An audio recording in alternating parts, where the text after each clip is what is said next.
হবুচন্দ্র আর গবুচন্দ্রের গল্প।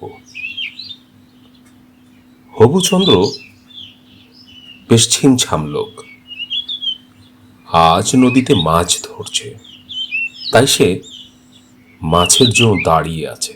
এ কি হে, বড় কাতল দেখো, অনেকক্ষণ থেকে তো দাঁড়িয়ে আছি, আজ মনটা বেশ কাতল খেতে মন চাইছে। আর শোনো, পারলে 2-3টে বড় সাইজের দিও, জানোই তো কাতল মাছ আমার বেশ পছন্দ। আর রু কাতলা তো উঠেছে, কালবাউসটা তো বেশ বড় সাইজের দেখছি, মাছ কিন্তু খুব ভালো উঠেছে হে। কিরে নেতাই, মাছ কেমন উঠেছে? হ্যাঁ বাবু, মাছ তো বেশ বড় সাইজেরই উঠেছে, আপনার জন্য দুটো রেখেছি, বড় কাতল দুটো কিন্তু আপনার। আরে হে, হবুচন্দ্র বলে কথা, বুঝছো, এলাকায় সবাই সুনাম করে। হ্যাঁ হ্যাঁ হ্যাঁ, ঠিক বলেছেন বাবু। আর তাই বলে তো বড় মাছ দুটো আপনার জন্য রেখেছি। গবু দাদা বলেছিল। হ্যাঁ, গবু গবু আবার কোথা থেকে আসলো? শোন, আমাকে ছাড়া কোনো মাছ যাতে ওই গবুর বাসায় না যায়। আমি হবুচন্দ্র। আপনি তো অবশ্যই বড় কর্তা, ছোট কর্তার বাসায় মাছ। এই নেন, এই নেন, বড় মাছ দুটো আপনাকে দিচ্ছি। হ্যাঁ হ্যাঁ, দে। কথা বলতে বলতেই ওই জম্মন কষাই এসে হাজির। আচ্ছা, এই বলে হবুচন্দ্র হাঁটা দিল। বড় মাছটা নিয়েছে, আমার মাছটা গেল কোথায়? ওকে যে আমি বললাম আমাকে বড় মাছটা দিতে, বেটা নিশ্চয়ই আমার সাথে 2-4টে খেল খেলেছে। এই, আমার মাছ কোথায় রে? আমি যে তোকে আগে দাম দিয়ে রাখলাম। ও, দাম দিচ্ছিস রে না? হ্যাঁ, কি বলছেন ছোট কর্তা, আপনার জন্য তো মাছ আমি আলাদা করে রেখেছি। আলাদা করে রেখেছিস? কোথায় রেখেছিস? দেখা দেখা, আজকাল যে দিন পড়েছে, আর সব সব ছোট ছোট মাছ। আমি তো দেখলাম বড় ওই কাতল দুটো তো তুই বড় দাদাকেই দিয়ে দিলি। কতবার বললাম, না না না না, আসলে ঠিক তা নয়। আমরা দাদা আপনার জন্য ঠিকই মাছটাই রেখেছি। হ্যাঁ হ্যাঁ, ঠিক মাছটাই রেখেছো তুমি। শোনো, দেখেন দেখেন দাদা, মাছটা দেখেন। দেখেছেন? আপনি খুঁজেও এইরকম মাছ পাবেন না। হ্যাঁ, এই নিন, এই নিন, আপনার জন্য দিয়ে রেখেছি। আর গিন্নিমাকে বলেন বেশ ভালো করে রাখতে, মাথার মুড়োটা কিন্তু আপনার জন্য। হ্যাঁ, থাক, আর তোল্লাই দিতে হবে না। শোন, বাকি ছোট ছোট যে মাছগুলো আছে, বাটাগুলো, সেগুলো বাসায় দিয়ে আসবি। জি দাদা, বাটাগুলো তো মাছে আপনাকেই দিব। মাছ দুটো তো ভালোই দিল, কিন্তু ঘটনা তো সেটা নয়। ওই হবু হবু বরাবরই আমাকে টেক্কা দিয়েই চলে যায়। এদিকে বটতলায় রহিম রহিম কাজী বসে আছে। কি ব্যাপার হে গবু, ভালো মাছ পেয়েছো দেখছি। হবুকেও তো দেখলাম এদিক দিয়ে গেল বড় মাছ নিয়ে। তা শোনো, তোমরা দুজন এরকম বাটাবাটি না করে একটু ভালো করে থাকতে পারো না বাপু? হ্যাঁ হ্যাঁ, আমি তো তাই বলি। আরে রাখেন রহিম মিয়া, তোমারে আর কি বলবো, তুমি তো আছো তোমার মতো। শোনো, এই পাল্লা দিয়ে রেখেছি, দেখি কার দৌড় কত দূর। আমার দেখা দেখিও বাড়ি করেছে, তোমরা যা দুই ভাই করলে, তোমার দেখা দেখি আর কি করলো? সে তার টাকা দিয়ে করেছে, আর আমি আমার টাকা দিয়ে করেছি। না ঠিক আছে, গ্রামের তোমাদের দুজনকে আর কেনা চেনে, এই গাঁয়ের হবুচন্দ্র আর গবুচন্দ্র তো একজনই, তাই না? হ্যাঁ, হয়েছে হয়েছে। শোনো, এই মাছ নিয়েছি, যদি খেতে চাও তাহলে চলে এসো। না বাবা, আমি খেতে গেলে আবার হবু আমার বাসায় গিয়ে হাজির হবে, বলবে তুমি গবুচন্দ্রের বাসায় গিয়ে মাছ খেলে, আমার বাসায় আসলে না কেন? এই নিয়ে তুমুল এক লঙ্কা কাণ্ড ঘটিয়ে দেবে। যাই হোক, ভালো করে রাখতে বলো।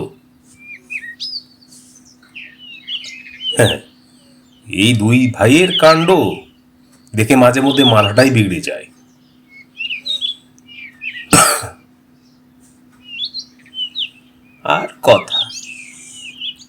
যে বাড়ি করেছি না, হ্যাঁ থাক থাক, আমার সাহেবও কিন্তু বাসা খারাপ করেনি, রংটা কিন্তু আমার পছন্দেরই দিয়েছে।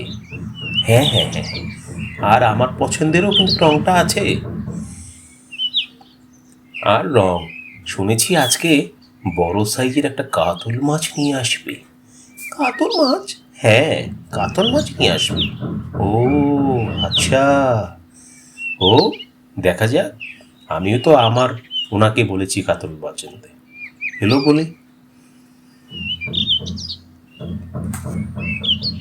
এই শোন, আজকে আমার বাসায় বড় কেজি 10 মিষ্টি রসগোল্লা কিন্তু অবশ্যই দিয়ে আসবি, বুঝলি?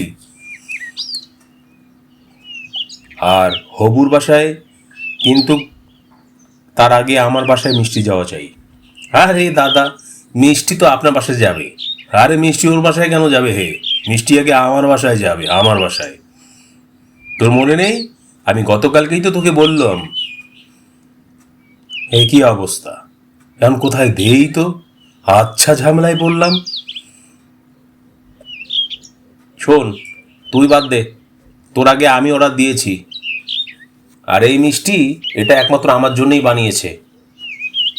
শোন চন্দন, তোর কিন্তু আমি আগেই বলেছি মিষ্টি আগে আমার বাসায় যাবে। না না, মিষ্টি আগে আমার বাসায় যাবে। দেখ চন্দন, তুই যদি ব্যবসা ভালো মতো করতে চাস, মিষ্টিটাকে আমার বাসায় দিয়ে আসবি। আরে এ কি জ্বালাতনে করলাম বাবা, মিষ্টি দুজনের বাসায় যাবে। না, আমি কথা দিচ্ছি, আমি গিয়েই দিয়ে আসবো। আর টাটকা মিষ্টিই দিব, আমার এখানে মিষ্টি দেখে কুল পাইনি। হ্যাঁ হ্যাঁ, টাটকা মিষ্টি দেবে। ঠিক আছে, কোনো সমস্যা নেই, হিসাব বরাবর আমি দিয়ে আসবো। আমার তো টাকা নিয়ে কথা। 10 কেজি 20 কেজি মিষ্টি, হ্যাঁ 20 কেজি মিষ্টি তুই আমার বাসায় আগে দিবি। হ্যাঁ দাদা, যা বলেছেন আমি আপনার বাসায় আগে দিয়ে আসবো, কথাটা মনে থাকে যেন, বুঝলি? আর শোন, সাথে রসমালাই, তারপরে পান্তুয়া, এটা দিতে ভুলিস না কিন্তু, একদম টাটকা। পান্তুয়া রসমালাই কোথায় যায় সেটা পরে দেখা যাবে, আমি যেগুলো অর্ডার দিছি সেগুলো আমার বাসায় দিয়ে আসবি। এই গবুটার জন্য না কোনো কিছুই ঠিক মতো করতে পারি না, কোন দিন না আমার কাপড় চোপড় চেয়ে বসে। হ্যাঁ শোন, হ্যাঁ দাদা, এই তুই বারবার আমাকে এত জ্বালাস কেন রে বলতো? জ্বালাবো আর কোথায়, আমি আজকে মাছ খেতে চাইলাম সকালবেলা। হ্যাঁ দিদিও তো তাই বললো। হ্যাঁ বৌদি তো তোমার মতোই গেছে। যে বড় একখান কাতলা মাছ এনেছে, দেখেই মনে হচ্ছে বেশ হবে, যে ঘ্রাণ ছেড়েছে। আর শোনো, তুমি কিন্তু খুব ভালো করে রেঁধো কিন্তু, বুঝছো? হ্যাঁ, আর যা সেন্ট বেরিয়েছে না এই তোমার হাতের রান্না।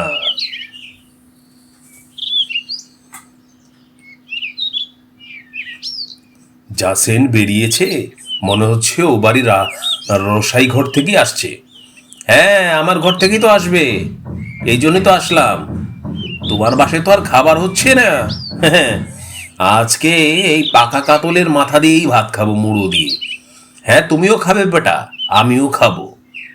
ও বাবু মশাই, এই তোমার মিষ্টি রসগোল্লা পান্তুয়া এই সবেই লইয়ে এসেছি, কোথায় রাখবে বলো? নিয়ে নাও তো বাবা, দে দে, আমাকে দিয়ে দে। আমারটা কোথায় রেখেছিস? না না বাবা, তোমারটাও নিয়ে এসেছি। দেখো হবুচন্দ্রদা আর গবুচন্দ্রদা, তোমরা যা করো না, এই গ্রামের মধ্যে এই তোমরাই পিটি পিটি করে কাজ করো, একটু আরামায়েসে থাকতে পারো না? এতে তো করে গ্রামেরও তো একটা মান সম্মান আছে। ঠিক আছে বাবা, যা, তোর কথাই হলো, তুই আর মুখ চেয়ে দেখিস কি? যা, আমার খাবারটা দিয়ে আয়।